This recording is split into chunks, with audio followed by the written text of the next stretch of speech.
Bonjour à toutes et à tous, dans cette petite vidéo, on va aborder la parité et les dérivés d'une fonction. Donc la parité, qu'est-ce que c'est? En mathématiques, on va avoir un certain nombre de fonctions qu'on va pouvoir classer, qu'on va pouvoir qualifier de paires ou d'impairs.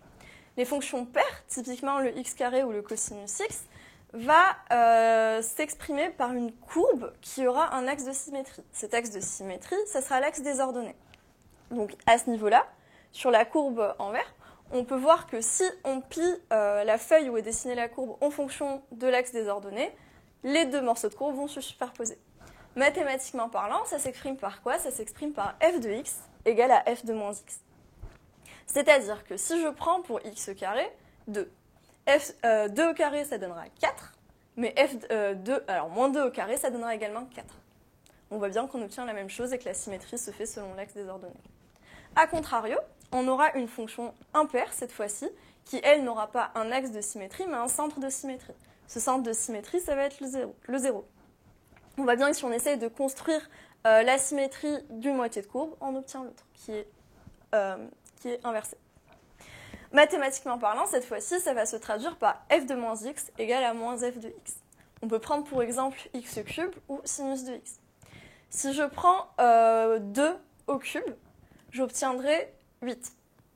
Si je prends cette fois-ci moins 2 au cube, moins 2 par moins 2, ça fait 4. 4 par moins 2, ça fera moins 8. Donc on voit bien que c'est ce qu'on a obtenu pour 2, mais avec un signe moins.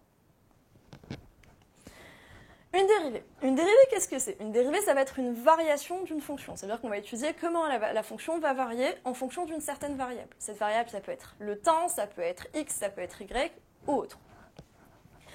Elle va se noter f' de x ou d de f de x. Si on parle de variation infinitésimale, ça veut dire que cette variation est très petite, on la notera avec delta.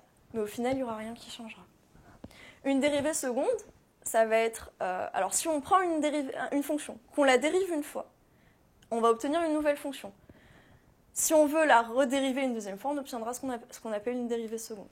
Pour les dérivés des fonctions, en général, il existe des tableaux que vous pourrez retrouver dans le diaporama des vidéos ou dans les annexes dispensées par le tutorat, qu'il faut tout simplement connaître.